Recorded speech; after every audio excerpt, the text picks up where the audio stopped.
5. Uy! Nakapag-break ka na ba? Nakapag-relax ka na ba? Saan ka man nagtatrabaho, mapa-opisina man o work from home o mula mismo sa pwesto, sasabayan namin ang break time mo. Sasabayan namin ng mga balita at komentaryo, mga panayam ng mga taong viral ngayon. DZRH Break Time!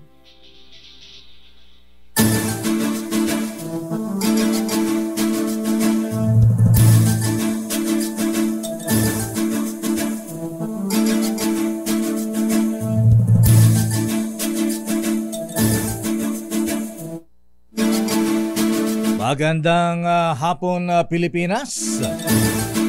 Ako po si Deo Macalma. Ako naman, Thea Petro Corpuz. At narito ang headlines ng ating mga balita ngayong araw ng Huwebes, 4 ng buwan ng Enero.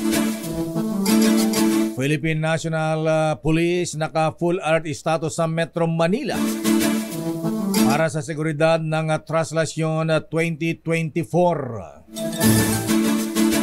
January 9, idineklara ni Pangulong BBM na special non-working day sa Maynila para sa pista ng Itim na Nazareno. Mga ospitals ng gobyerno naka-code white alert simula sa Sabado para sa Traslasyon 2024. Mga deboto ng Black Nazarene hinimok na mag-face mask sa kasagsagan ng traslasyon. Power supply naman sa Panay Island na ibalik na sa 80%. Sabay-sabay na pagbagsak ng 6 na planta ng kuryente iniimbestigahan ng NGCP. Death toll sa magnitude 7.6 quake sa Japan umakyat sa 77. Rescue teams nagkukumahog sa pagsagip sa mga biktima ng lindol. Dami na. Samantala, oil spill sa karagatan ng Davao City. Kontrolado na ng Philippine Coast Guard. 5 suspects sa nakawan sa isang mall sa Ozamis City dinidikdik kung nasaan na ang ninakaw na 42 million pesos na alahas at cash. Mga fan ito ng Money Heist sa Netflix. Oo nga, lakay. Gagaling, ano ha? Sino kaya ang profesor doon? Samantala, 4 katao patay sa magkakahiwalang aksidente sa kalsada sa Cavite. Listahan ng long weekend sa buong 2024 inilabas ng Malacanang. O nga pala ang April 9, idineklara ng Pangulong Marcos bilang special non-working day para sa Feast of the Black Nazarene. At eto na nga, idineklara ng Pangulong Bongbong Marcos na special non-working day sa lungsod ng Maynila sa January 9. Teka muna, Manila lang ba ito? Hindi ba hindi ba nationwide ito? Maynila lang ata. Manila lang, oo. Oo nga, special non-working day in the city of Manila. Paano yung mga taga-Pasay, Quezon City na pupunta ng Black Nazarene sa Quiapo? Mag-leave. Ayon sa Presidential Communications Office PCSO, firmado ng Executive Secretary Lucas Bersamin ang Proclamation number 434 para bigyan daan ang pista ng Puong Itim na Nazareno. Sabi ni Secretary Bersamin, tama lang na gawing holiday ang January 9 na pumatak ng Martes upang mabigyan ng pagkakataon ang publiko sa pagdiriwang na kapistahan. Akala ko naman nationwide. Sorry. Lilib na lang sana ng Lunes. Oo, lakay. Final lang sana ng vacation leave. At nakataas na nga sa full alert status ng Philippine National Police sa buong Metro Manila hanggang matapos ang Traslasyon 2024. Ayon kay PNP Chief of Police General Benjamin Acorda Jr., pinatitiyak ni Pangulong Bongbong Marcos ang ligtas at mapayapang pagdiriwang ng pista ng Itim na Nazareno. Kaugnay nito, magpapatupad ng signal jamming at no-fly zone ng PNP sa araw ng Traslasyon sa January 9. Sabi ni Acorda, nakahanda silang magdagdag ng tauhan depende sa sitwasyon bilang dagdag puwersa sa 15,000 na pulis na unang i-deploy. Samantala, tinatayang mahigit 2 milyong deboto ang inaasang dadalo sa pista ng Itim na Nazareno sa darating na January 9. Itong pahayag ni Manila Mayor Hani Lacuna sa isang press conference kanina. Ayon kay Mayor Lacuna, nasa 2 milyon ang naitalang sumama noong mga nakalipas na pagdiriwang na naturang pista bago ang COVID-19 pandemic. Bagamat hindi masabi ang eksaktong dami ng deboto para sa taong ito, inaasa na hindi bababa sa naturang bilang ang mga dadalo sa Martes. Kaya na lamang muli isagawa ang prosesyon matapos ang 3 taong suspension dahil sa COVID-19. Samantala, muling isinagawa ang pagbabasbas sa mga replika ng Poong Itim na Nazareno ngayong Enero 4, 2024. Ito na ang ikalawang araw ng replica blessing para sa Poong Nazareno na muling dinumog ng mga deboto na ang ilan ay madaling araw pa lamang ay nakaabang na sa Quiapo Church. Maaaring maaga magtungo ang mga deboto ngayon dahil sa mas maagang pagbabasbas kahapon. Muli namang magkakaroon ng prosesyon ng mga replika ng Poon sa bisinidad ng simbahan ng Quiapo matapos ang pagbabasbas.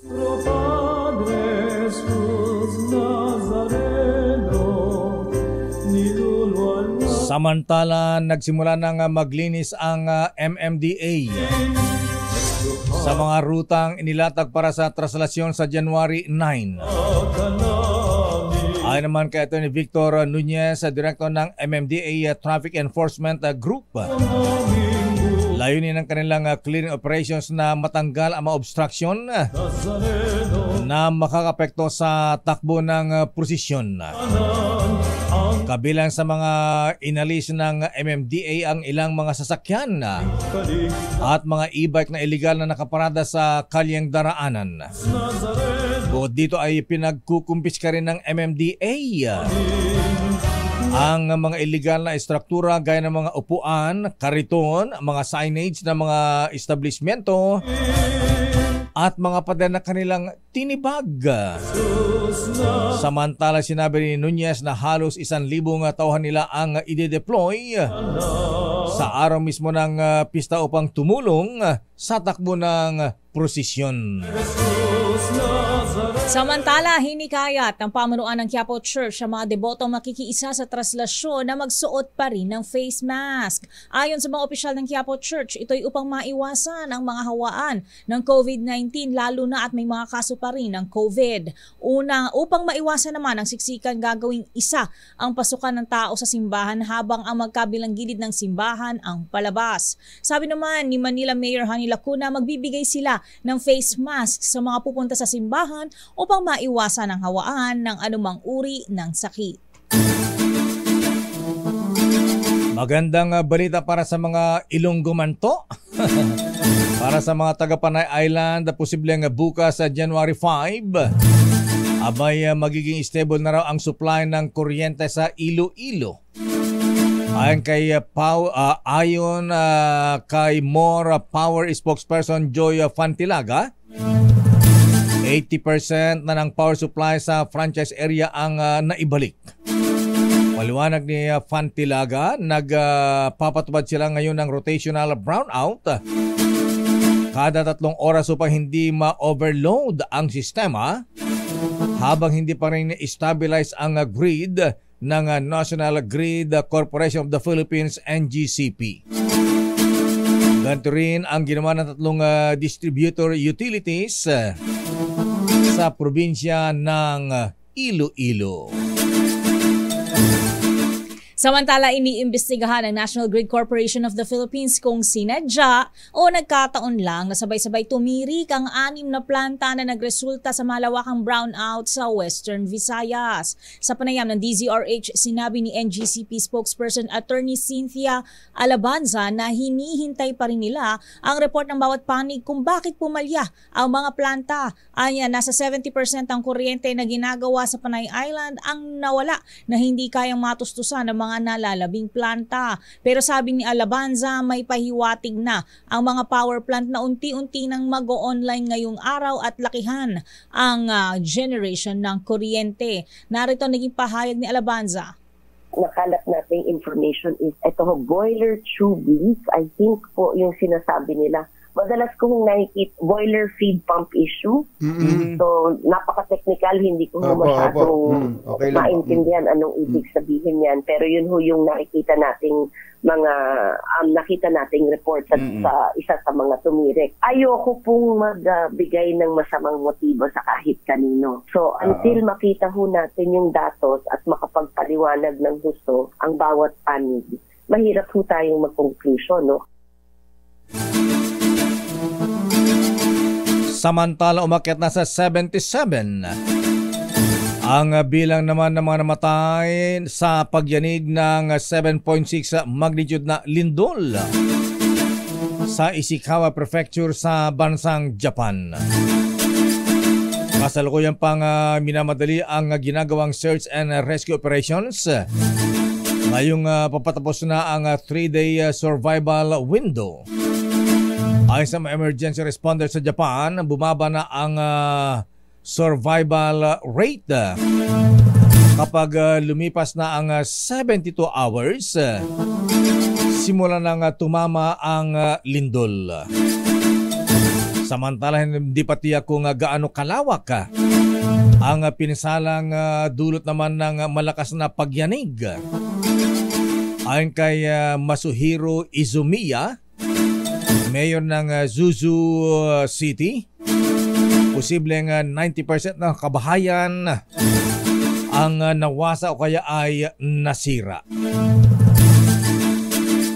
Sa iba pang balita, pabor si Energy Undersecretary Sharon Garin na magkaroon ng pagdinig sa Kongreso ang issue ng malawakang blackout sa isla ng Panay. Ayon kay Garin, hindi lang dapat umikot sa Energy Regulatory Commission at Department of Energy ang pagresolba rito. Naniniwala ang mambabatas na matututo ang energy sector oras na pumapel ang Kongreso sa investigasyon at upang hindi na ito maulit. Narito ang pahayag ni Garin.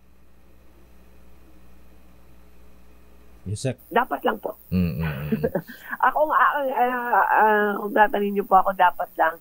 Kasi, ano na to, this is... strike 2 na.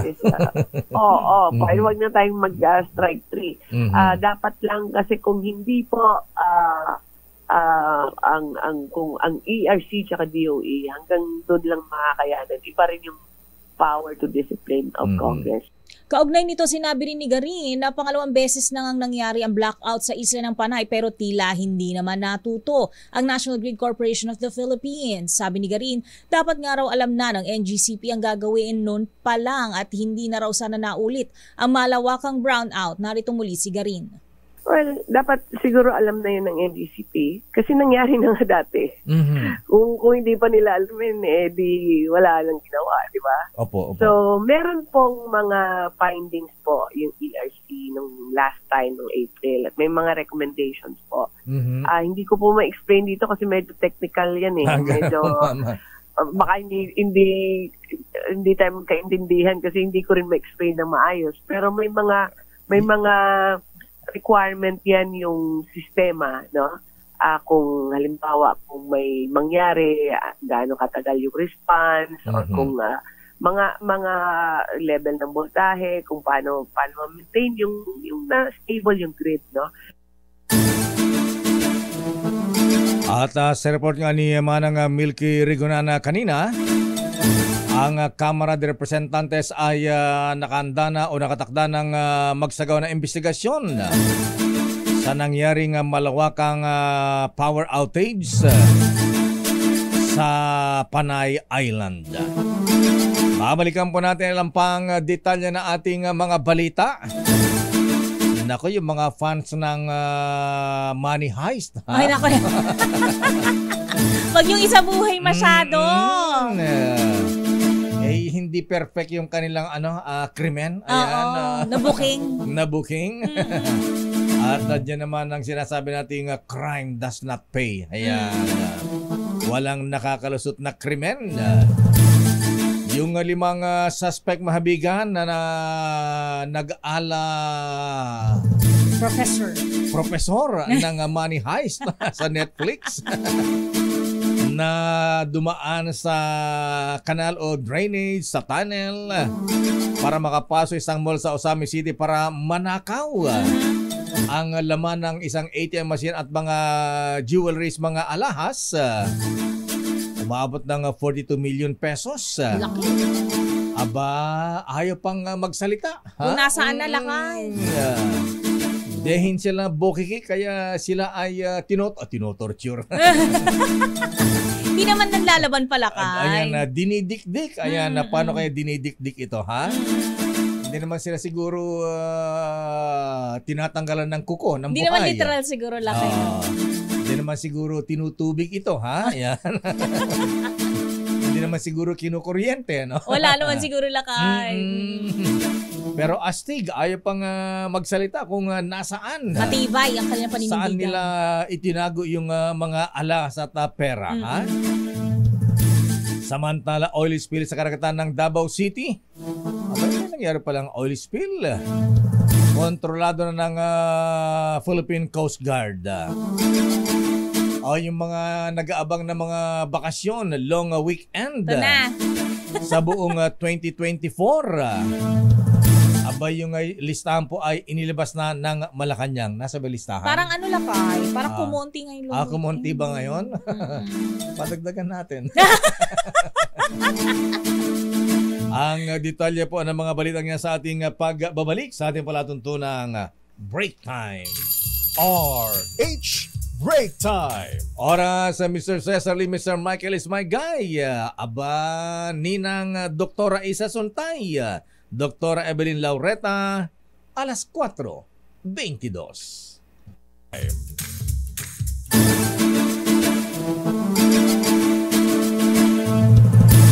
Oras sa ganap ng alas 4:28.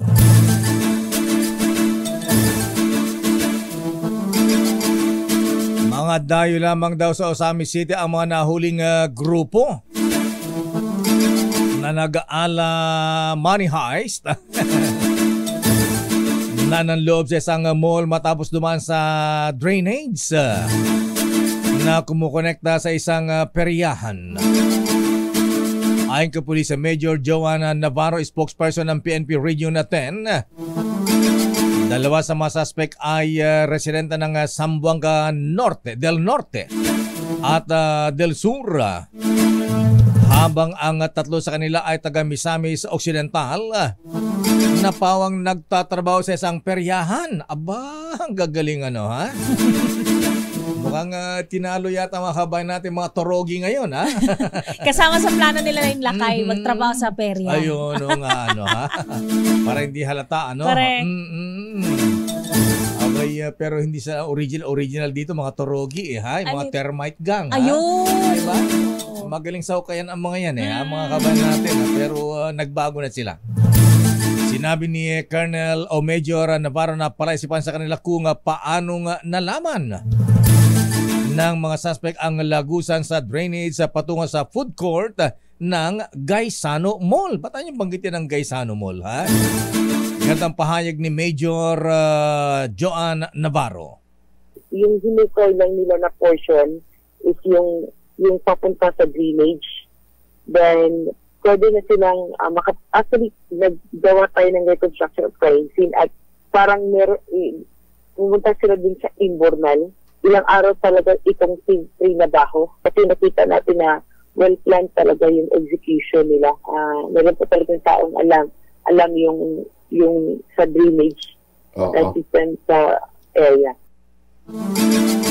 At ang mga alahas At mga perang nakuha ng mga suspect ay hindi pa nare-recover. At mukhang pahirapan ang mga investigador. Interrogators, abay kung hindi nila mapakanta ang mga ito, may mahina silang investigador. Yan. Dahil dito sa Manila yan. Ano mga technique lang kayo para maganda ang... may mga technique ang mga investigador dyan. Samantala, hindi pa nare-recover ng otoridad ang lahat ng 42 million pesos na halaga ng alahas at cash na ninakaw ng mga suspect at tanging 4 na piraso lamang daw na alahas ang bariyang-barya naman yan lakay. Nakuha pa sa mga suspect. Anong alahas yan? Baka sing-sing lang yan na maliit. O kaya, manipis na kwintas. Manipis lang, ha? Hindi katulad nung ninakaw dun sa money heist, ha? Abay, mga antiques na mga jewelries, Miss Thea, ha? Ayan, mukhang aral sila sa Netflix. Kaya lang sa Netflix, yung huli nila si Berlin ang tsaka si Professor. Success! O, diba? Yung kanilang robbery na ginamitan ng mga high-tech na mga gamit. Nasa Berlin ka na ba, Lakay? Napanood mo na? Tapos ko na si Berlin. Ayan. Ay, tapos ang bilis mo na. Nasa Germany na ako. Ayan, nasa Italy na. Nasa Berlin Wall na. Ang bilis mo talaga, Lakay. Ay, oo. Ayan, grabe ha? Sa iba pang balita, iniimbestigahan na ng Philippine Coast Guard ang insidente ng oil spill sa Davao City. Ayon sa PCG Southeastern Mindanao, aabot sa 30 litro ng langis ang nalinis nila sa Davao Port mula noong January 2. Gumamit sila ng oil spill absorbent booms at pads para hindi na lalong kumalat ang langis na may daming aabot sa 200 litro. Dagdag pa ng Coast Guard, iniimbestigahan pa rin nila hanggang ngayon ang sanhi ng naturang oil spill. Posible umanong itinapon lamang sa Davao Gulf ang langis at inanod naman sa lugar. Samantala, daan-daang kilo ng carrots mula sa Benguet ang ipinamigyan naman ng libre. Talaga? Sa Burnham Park noong holiday season, bunsod ng oversupply at naging dahilan daw ng pagkalugi ng mga local farmers. Ayon kay Agot Balanoy, spokesperson ng Benguet Base League of Association at La Trinidad Vegetable Trading Areas Incorporated, ang sobra-sobrang carrots ay dulot ng mataas ng produksyon na pinalalapan ng smuggling ng gulay. Nasanhi ng patuloy na pag-aray ng mga local farmers. Inilarawan ni Balano na unfortunate ang nagihakbang ng mga magsasaka na nakaranas ng matinding pagkalugi dahil sa oversupply. Nalulungkot anya siya para sa mga magsasaka na nangutang pa para sa kanilang produksyon, pagtatanim, ngunit nauwi lamang sa pagkalugi. At ipinamigyan na lamang ang kanilang mga produkto kesa mabulok. Base sa datos na nakalap ng LTVTA, nasa 8 milyong kilo ng iba't ibang uri ng gulay na nagkakahalaga ng 240 million pesos ang hindi nabili noong Christmas holiday mula December 20 hanggang December 30. Na dapat sana ay peak season sa local vegetable industry. Base naman sa monitoring ng Department of Agriculture, ang presyo ng wholesale carrots ng holiday ay nasa pagitan ng 20 at 25 pesos kada kilo.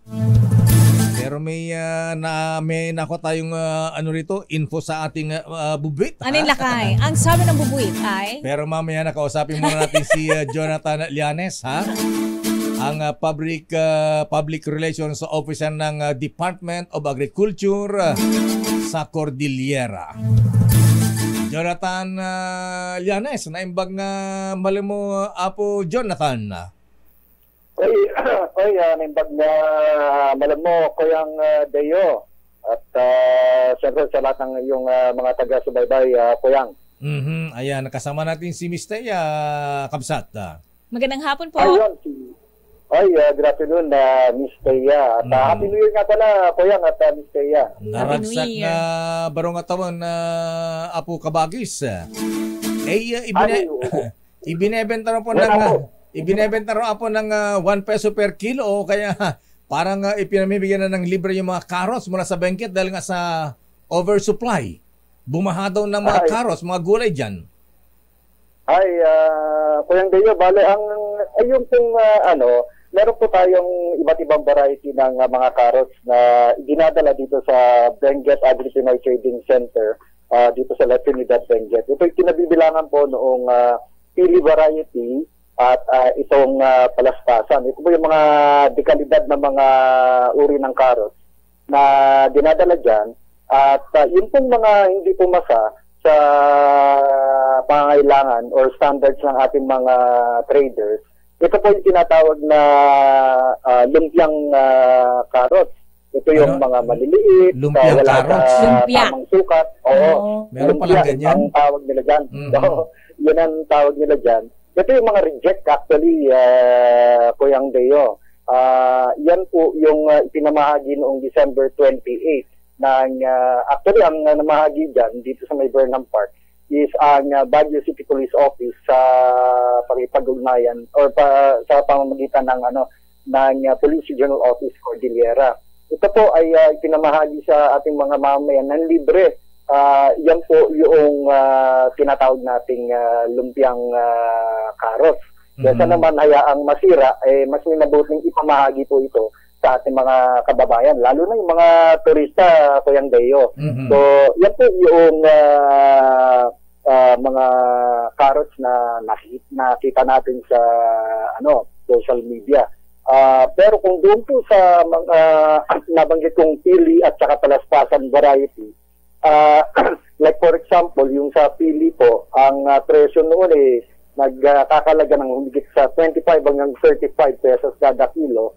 Ito naman pong palaspasan ay naglalaro po sa 22 hanggang 25 pesos kada kilo hanggang sa kasalukuyan na Kuyang Deo. In terms of sa supply, we have more than enough supply of carrots and even other highland vegetables sa Kuyang Deo. Bakit pinabigyan na lang? Bakit hindi ibinenta kaysa wala namang kinita na lang? Oo. Di ba lugi? Di ba mas lalo silang nalugi niyan? Oo, Kuyang Deo. Ito actually yung mga dala pa rin ng ating mga Benguet farmers. Kasi pagdating sa BAPTC, pinipili na kung ano ang papasa sa standards na kinakailangan ng ating mga traders at saka yung pili at saka palaspasan. Ngayon, pagka hindi po tumapat doon sa pangangailangan or doon sa standards na hinahanap ng ating mga traders, yan po yung dinadala na, yan na po yung napapabilang sa lumpiang carrots. So, imbis na masira, ay mas maganda namang mapakinabangan pa ng ating mga kababayan yung ating mga produktong carrots sa Kuyang Deo. Wala po ba tayong maitutulong pa para mapera pa sana ng mga magsasaka itong lumpiang carrots na ito, gawing pickles, ganyan? Alam niyo po, patuloy po yung ating sinasagawang pakikipag-ugnayan sa ating mga tinatawag natin dyan, yung mga samahan ng mga farmers. Ito pong mga Farmers Cooperative Association. Marami pong pinapamahaging tulong ang ating kagawaran. Partikular na po yung pagsama sa kanila sa ating Kadiwa program na kung saan ay hinahanapan natin or sinasama natin sila sa iba't ibang strategic areas na kung saan pwede nilang ibenta yung kanilang mga produkto at maging din sa mga Kadiwa events na maaari silang magbenta directly. Wala na pong middleman. So kung meron po tayong mga event, andyan po sila at direktang binibili po ito ng ating mga kababayan.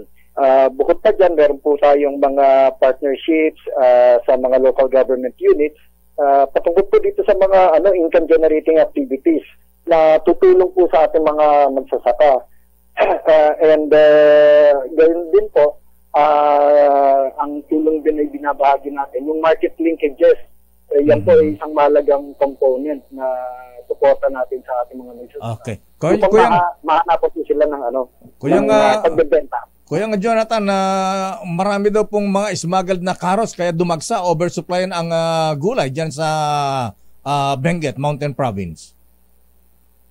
Kung sa smuggled products po, mas marami po, mas malaking bilang po ang highland vegetables na galing po dito sa Benguet. Ang I think sa issue ng smuggling ay dyan po sa Metro Manila, hindi po rito, Kuyang Deo.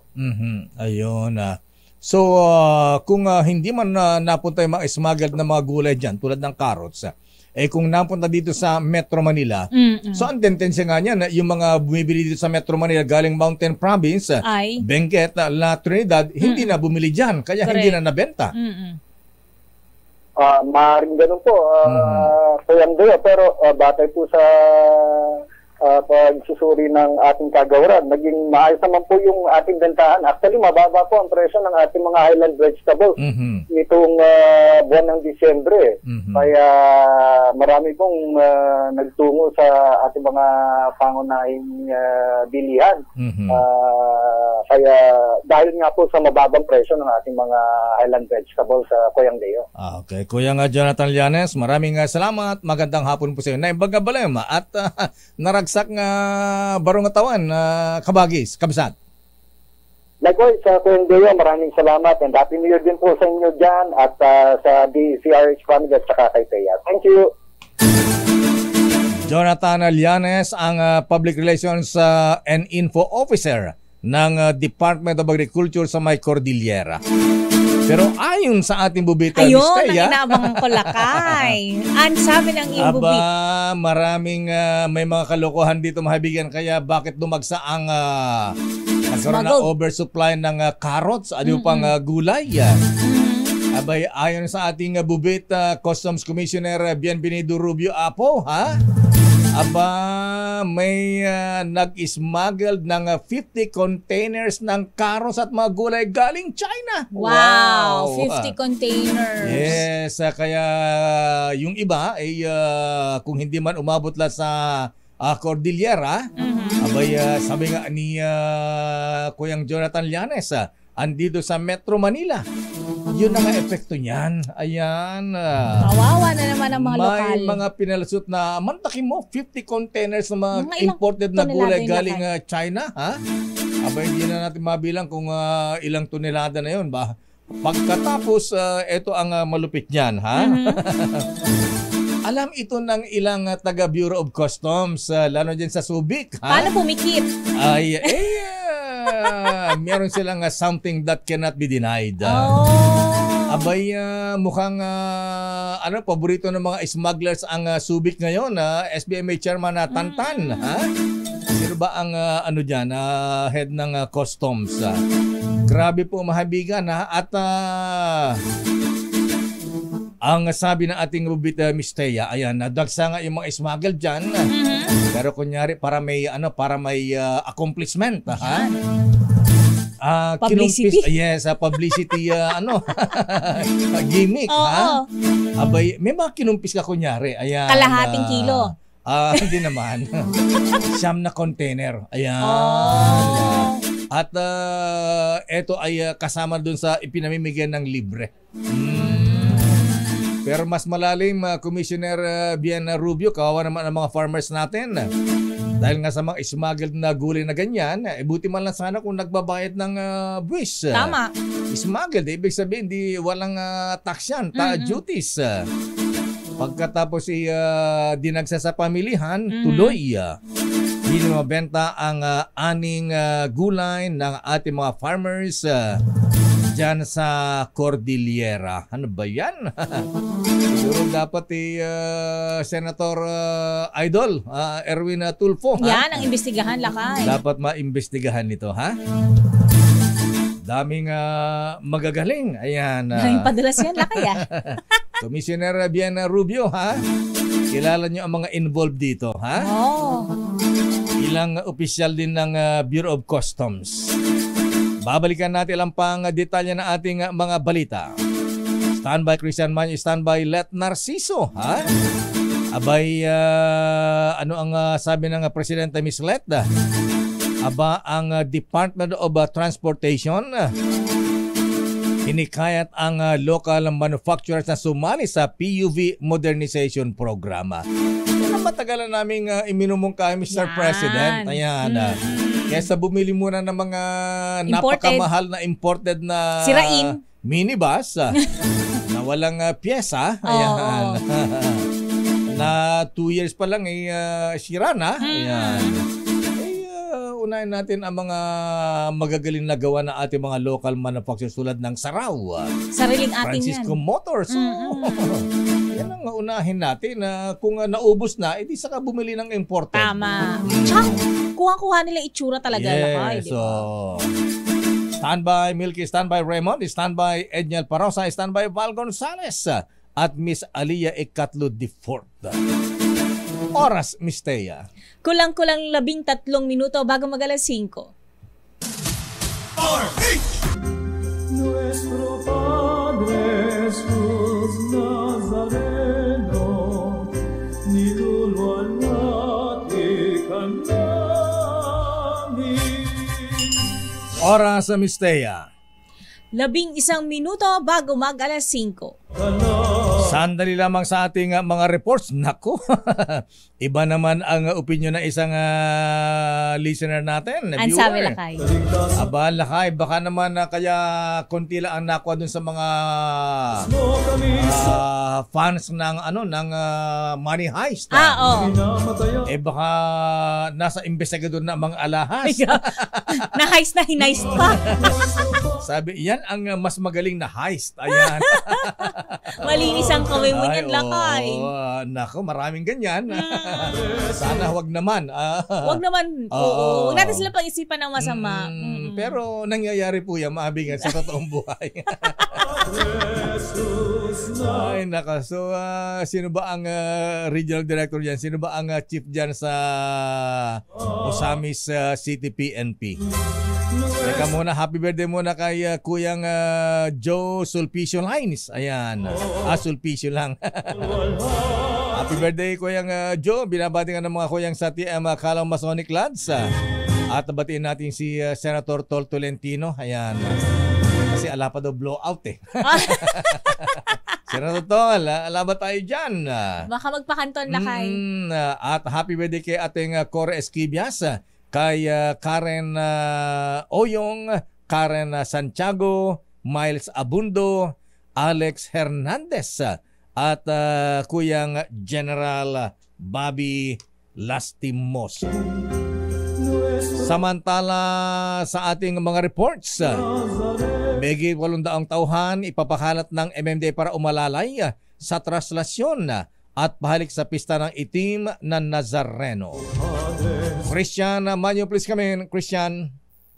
Lakay, katulad ng iba't ibang ahensya ng gobyerno, puspusan na rin ang paghahanda ng Metropolitan Manila Development Authority para umalalay sa pista ng itim na Nazareno sa susunod na linggo. Kabilang na ang traslasyon at ang gagawing pahalik sa imahe ng Nazareno. Ayon kay MMDA Acting Chairperson Atty. Don Artes, 850 tauhan ang kanilang ide-deploy para sa traffic at emergency assistance, public safety, peace and order at clearing operations mula yan sa Enero 6, araw ng Sabado, hanggang sa mismong araw at hanggang matapos pista sa Enero 9, araw ng Martes.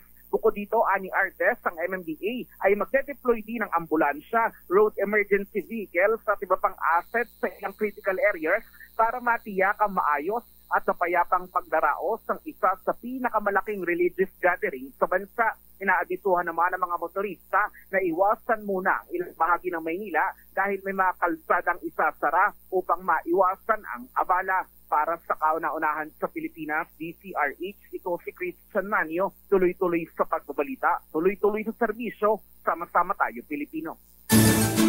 Maraming salamat, Christian. Samantala, DOTR hinikayat ang local manufacturers na sumali sa PUV Modernization Program. Ang detalye ay hatid sa atin ni RH14, Leth Narciso. Miss Leth.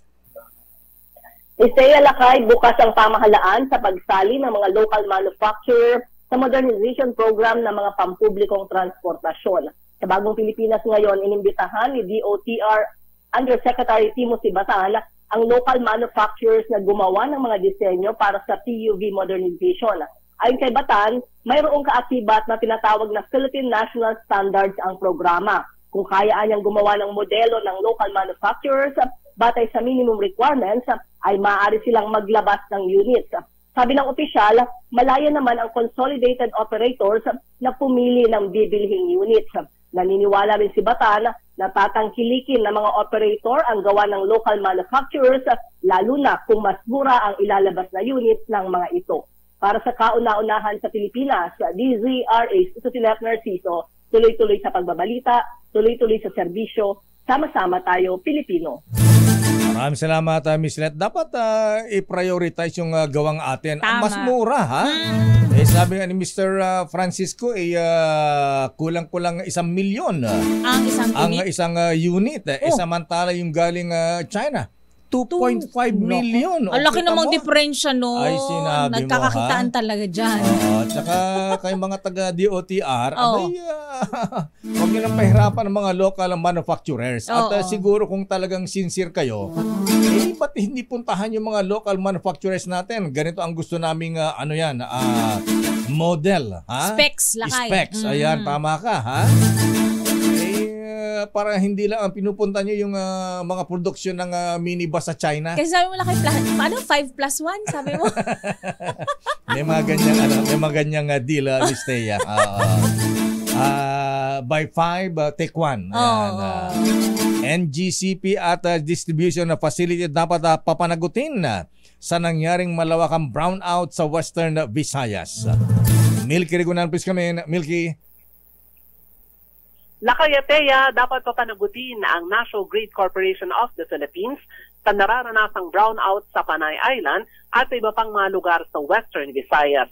Ito ay giniit ni House Deputy Minority Leader Franz Castro dahil sa bungad ng 2024, sumalubong ang palpak na serbisyo, bagsak ang maraming negosyo at suspendido ang klase ng mga bata dahil sa kawalan ng serbisyo ng kuryente. Bukod sa NGCP, sinabi ni Castro, dapat papanagutin din ang More Electric and Power Corporation, ang distribution utility na pagmamayari ng Raton Group of Companies. Ang kay Castro, simula nang i-take over ng More ang distribution utility sa isla, walang pagbabago sa serbisyo at kulang ang koordinasyon sa system grid operators. Sabi ni Castro, naranasan na rin sa Western Visayas ang manawakang brownout noong April 2023 pero walang ginawang update sa maintenance ang NGCP at More hanggang muli itong naulit pagbungad ng 2024. Suportado rin ni Castro ang panawagang imbestigahan ito ng Kamara para mapanagot ang mga nasa likod ng palpak na serbisyo na perwisyo sa buhay at takbo ng negosyo sa Western Visayas. Para sa kauna-una sa Pilipinas, DZRH, ako si Milky Regunan. Tuloy-tuloy sa pagbabalita, tuloy-tuloy sa serbisyo, sama-sama tayo, Pilipino. Samantala, resolusyon upang imbestigahan ang brownout sa Western Visayas ihahain sa Senado. Ayon yan kay Senator Raffy Tulfo at Senator Bato de la Rosa. Idetali mo RH28, Raymond Dadpaas. Raymond. Ms. Thea, hindi katanggap-tanggap ang nangyayaring brownout sa Western Visayas. Ito ang deklarasyon ni Senator Raffy Tulfo, Chairman ng Senate Committee on Energy. Kasunod ng konfirmasyon na mag-hain ito ng resolution upang investigahan ito ng Senado at mapanagot ang sino mang nasa likod ng kalbaryong ito para sa mga residente at negosyante ng Panay at Negros Island. Kinumpirma din ni Senator Ronald Bato de la Rosa na mag-hain siya ng resolution upang ito ay maimbestigahan dahil hindi biro ang epekto nito hindi lang sa kabuhayan kundi pati buhay ng mga residente ng Western Visayas. Suportado naman ni Senator Francis Chis Escudero ang investigasyon, ngunit hindi lang dapat nakatuon sa NGCP kundi isama ng mga power generation plants. Para kay Escudero, kailangan masusing tingnan ang tatlong mga mahalagang components ng kuryente. Ito ay ang generation, transmission at ng distribution. Para sa kauna-unahan sa Pilipinas, DZRH, ito si Raymond Dadpaas, tuloy-tuloy sa pagbabalita, tuloy-tuloy sa serbisyo, sama-sama tayo, Pilipino. Maraming salamat, Raymond. Samantala, Chinese warship ng Chinese Navy patuloy na binubuntutan na minamatyagan ang joint patrol ng Pilipinas at Amerika sa West Philippine Sea. Edniel Parosa, please come in. Edniel. Lakay at Mistea, magtatapos na ngayong araw ang ikalawang Maritime Cooperative Activity ng Pilipinas at Amerika sa bahagi ng West Philippine Sea. Pero ayon kay Colonel Services Trinidad, Hepe ng Public Affairs Office ng Armed Forces of the Philippines, patuloy sa pagbuntot ng mga gray ship ng China sa mga barko ng Philippine Navy at US Indo-Pacific Command. Naghihintay lang tayo ngayon ng mga bagong kuha, pero ayon kay Trinidad, hindi umaalis itong mga barko ng People's Liberation Army ng China sa pagsado sa assets ng magkaalyadong Pilipinas at Amerika. Sa kabila nito, inulat ni Trinidad na walang toward incident na nangyari kahapon. Sa unang araw yan ang ikalawang joint patrol ng dalawang bansa. Naon nang napaulat na niradyohan ng Philippine Navy ang dalawang Chinese gray ship na nais patang bumubuntot sa joint drill sa karagatang sakop ng Lubang Occidental, Mindoro. Ipinadala ng Philippine Navy sa area ang 4 sa mga sakyang pandagat nito, isang multi-role helicopter at isang anti-submarine warfare capable helicopter. Sa kabilang banda ay pinahiram naman ng US Indo-Pacific Command ang 4 na US Navy vessels ito mula sa Carrier Strike Group at isang multiple combat aircraft. Matatanda ang huling quarter ng nagdaang taon ng isagawa ang unang joint patrol na sinundan ng sabayan ding paglalayag ng AFP at Australian Defense Force at susundan pa umano sakaling maisapinal ang joint sales kasama ng mga bansang nagpahayag din ng interes na sumama sa pagpapatrolya. Para sa kauna-unahan sa Pilipinas, DZRH, ito si Edniel Parrosa. Tuloy-tuloy sa pagbabalita, tuloy-tuloy sa serbisyo. Sama-sama tayo, Pilipino. Samantala, 3 matataas na opisyales ng NTC pinag-i-inhibit ng SMNI sa paghawak sa ipinataw na suspension order laban sa TV network. Ang detalye ibibigay sa atin ni RH5, Val Gonzalez. Val. Wala yata si... dyan na pala. Kala ko wala pa si Boy Bantagan, dyan na pala. Go! Mr. Mayor, naghain ng motion to inhibit sa National Telecommunications Commission of NTC ang 2 sa abogado ng Sunshine Media Network International o SMNI laban sa mga opisyalis ng Telecom Regulatory Agency. Ito'y dahil sa umano'y wala nang inaasahang patas na desisyong ilalabas sina NTC Commissioner Ella Blanca Lopez at 2 Deputy Commissioners na sina John Paulo Salvahan at Alvin Bernard Blanco sa suspension order laban sa SMNI. Ngayong araw ang pagdinig na sinagawa sa kaso ng sinuspinde sa pag-i-ere ng nabanggit na TV network. Ayon kina Attorney Mark Tolentino at Attorney Rolex Suplico, mga tumatayong legal counsel ng SMNI, ano pa nga asahan kung ang judge mismo na magdidesisyon sa isang kaso ay ang mismong complainant at siya rin ang piskal na didinig dito. Kanina ay humiling din ng karagtagang panahon sina Tolentino at Suplico para sila ay makapaghain ng responsive pleading na pinagbigyan naman ng NTC. Dahil dito ay mayroon pang panahon hanggang January 15 ng SMNI para magsumite ng kanilang sagot sa show cause order ng NTC. Itina Suplico at Tolentino, masusolusyonan ang kanilang argumento kung magtatalaga ang Department of Justice ng bagong judge at hearing officers na magdidinig sa kaso. Narito at pakinggan natin si Atty. Suplico. Bakit kami mayroong motion to inhibit? Now, ito, Sir, pakitaas po. Ito, sige. Dahil lang di kumano. Okay, ito. Sige. Kasi, ang korte, NTC. Ang complainant, NTC rin. Ayan o, complainant. Oo. Pag ngayon, ito yung order. Sa order, mayroong mga dispositive portion. Ang dispositive portion, yung order ng NTC. Ito, ito yung mga dispositive portion, hereby directs, hereby orders, hereby enjoined. May mando. Pinirmahan ng 3. Ano naman, may justisya ba kami dito? Di ba? Sir, parang judge yan na nag-file ng kaso at ang kaso nasa korte niya. May laban ba ka doon? Para sa kaunawaan sa Pilipinas, DZRH, ako naman Val Gonzalez, tuloy-tuloy sa pagbabalita, tuloy-tuloy sa serbisyo. Sama-sama tayo, Pilipino. Maraming salamat, Val Gonzalez. At sa showbiz, ba't naman binenta yung trophy, ha? Baka in need na talaga laka. Ganun ba yun? Ako, ito aking trophy ng Manila Overseas Press Club na made in Italy. Never kong ibenta ito, ha? Gamit na gamit. Ayan, pwede ko isan lang siguro ito, pero wag ibebenta. Pwede isan lang kay Gaston Bunting o kay Henry Villarica. Huwag ka lang maunahan ng mga lakay, ng termite. Ayan. Ito na nga, G. Romano, ibinenta ang Gawad Durian Trophy sa halagang 75,000 pesos. Bakit, Miss Aliyah Ikatlo the Fourth? Lakay at Miss Thea, muling lumutang ang pangalan ng dating child star na si G. Romano sa social media. Ibinenta kasi ng award-winning former child star ang kanyang Gawad Urian Best Actor Trophy. Oo, Lakay, sa halagang 75,000 pesos sa isang vlogger at kolektor. Sa vlog ng kolektor na kilala sa tawag na Boss Toyo, makikita na ibinenta ni Si Jiro Boss ang Toyo? trophy. Yes, oo, Lakay, si Boss Toyo ang tawag sa kanya. At ibinenta nga ni Jiro ang trophy na nakuha noong 2004 sa kanyang pagganap sa pelikulang Magnifico sa halagang 500,000 pesos. Ito yung unang request ni Jiro na halaga. At tumawad naman si Boss Toyo na ibaba ito sa 50,000 pesos. Pero ang nirequest naman ni Jiro ay 100,000 pesos. Pero sa huli ay nagkasundo sila sa 75,000 pesos. Nang tanungin naman ng aktor kung magbabalik ba siya sa showbiz, sinabi nito na nakapokus na siya ngayon bilang volunteer sa Drug Treatment and Rehabilitation Facility ng DOH sa Bataan. Matatanda ang labas-masok din sa rehab si Jiro noong 2011 hanggang 2017 matapos itong malulong sa illegal na droga. Samantala sa naturang vlog, sinabi naman ni Jiro na masaya siya na naibenta niya ang trophy dahil maisasama na ito sa museum na itatayo ng vlogger.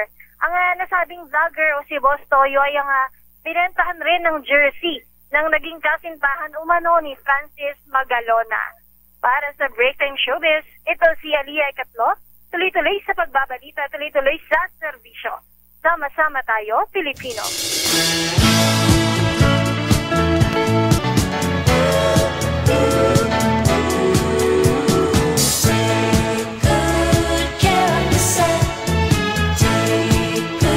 At yan ang kabuuan natin palatuntunan ng break time.